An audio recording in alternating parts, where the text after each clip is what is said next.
కార్తీక మాసంలో గుడికి వెళ్ళేటప్పుడు దీపారాధన చేస్తూ ఉంటాం కదా. అలాంటప్పుడు మనకి ఏమేం వస్తువులు కావాలనేది డీటెయిల్గా ఇందులో చూపిస్తున్నా అండి.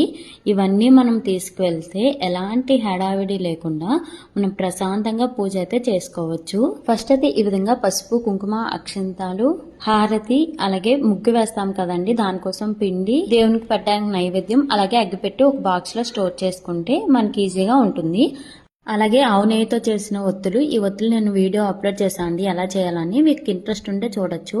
అలాగే దీపం పెట్టడానికి మట్టి ప్రమిదలు, అగరబత్తి, పువ్వులు, అలాగే కొబ్బరికాయ, ఏదైనా ఫ్రూట్స్ అండి, బనానా కానీ, యాపిల్ కానీ, దానిమ్మ. అలా నా దగ్గర బనానా లేదు, అందుకనే దానిమ్మ అయితే చూపిస్తున్నా. అలాగే కొన్ని నానబెట్టిన ఒత్తులు అండి, ఆయిల్లో నానబెడితే మనకు ఒత్తు అనేది మంచిగా వెలుగుతుంది కదా. అలాగే కొన్ని మామూలు ఒత్తులు కూడాను, ఎందుకంటే సడన్ గా అవసరం అయితే పనికొస్తాయి కదా. అలాగే వాటరు, మనం వాటర్ చల్లి ముగ్గు వేస్తాం కదా, అందుకే వాటరు, నాప్కిన్, అలాగే కింద కూర్చోవడానికి న్యూస్ పేపర్ కానీ చిన్న టవల్ కానీ పెట్టుకోవాలి. ఎందుకంటే మనం నేలపైన కూర్చొని దీపం పెట్టకూడదు కాబట్టి ఏదైనా కింద కూర్చోడానికి తీసుకువెళ్ళాలి. మనీని కూడా తీసుకువెళ్తే మంచిదే, అక్కడ దక్షిణ గట్ట వేయడానికి పనికొస్తుంది కదా. అలాగే రాగి కానీ ఇత్తడి కానీ చెంబు కూడా తీసుకువెళ్ళాలి. ఇవన్నీ మనం ముందుగా సర్దుకోవడం వల్ల మనకు చాలా వరకు ఖర్చు కూడా తగ్గుద్దండి. ఎందుకంటే టెంపుల్ ముందు చాలా కాస్ట్ ఉంటాయి.